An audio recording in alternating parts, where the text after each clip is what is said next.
Welcome to another broadcast of the Infidel, the news for all of us who have supposedly chosen hell over heaven, the news for the damned. The number of American mosques increased by 74% over the last decade.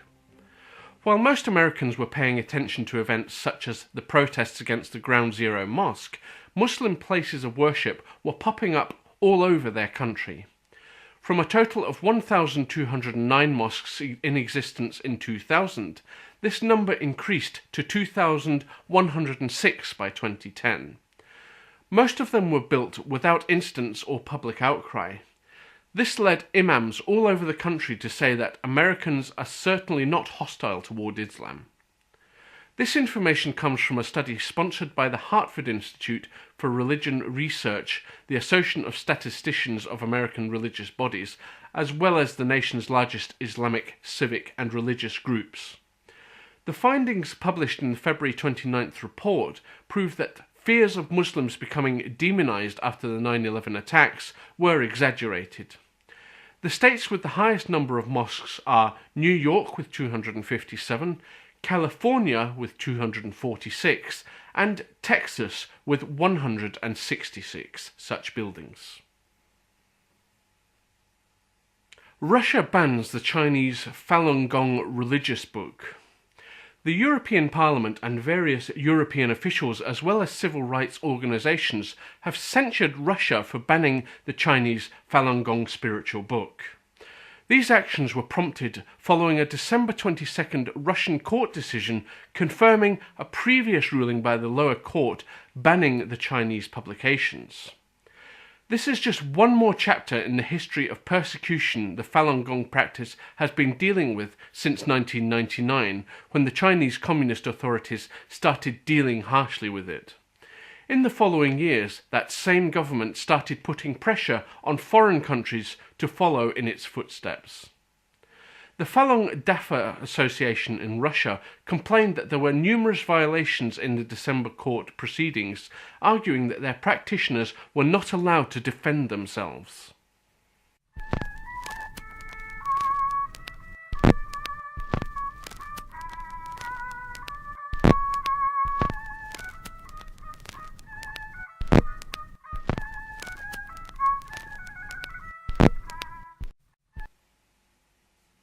The Roman Catholic Church displays 100 previously secret documents. Would you like to find out what happened at the trial of Galileo? Are you interested in reading the testimony of some 231 Knights Templar as they were interrogated somewhat vigorously by the Pope's apostolic commissioners? This last document fills an almost 200-foot-long scroll. That ought to keep a reader up for a few nights. These texts and many more are part of a Vatican exhibit called Lux in Arcana, the Vatican's secret archives revealed. 150 people worked for 1 year, picking and choosing from what must have been a mountain of top-secret documents. British citizens will be in for a treat as they browse through these archives and discover a fairly small 3-foot-long scroll bearing 83 different seals. What's so special about it? It's King Henry VIII's request for a marriage annulment. Other history buffs will probably be just as fascinated by some secret documents released from the World War II archives. Once again, the religious right is furious at Obama. Most people will have heard of the heated exchange between American Roman Catholic bishops and President Obama regarding the healthcare bill provisions that force employers to provide birth control coverage for their employees. Since Republican Senator Roy Blunt does not live in a hole, he couldn't help but trying to do something about this.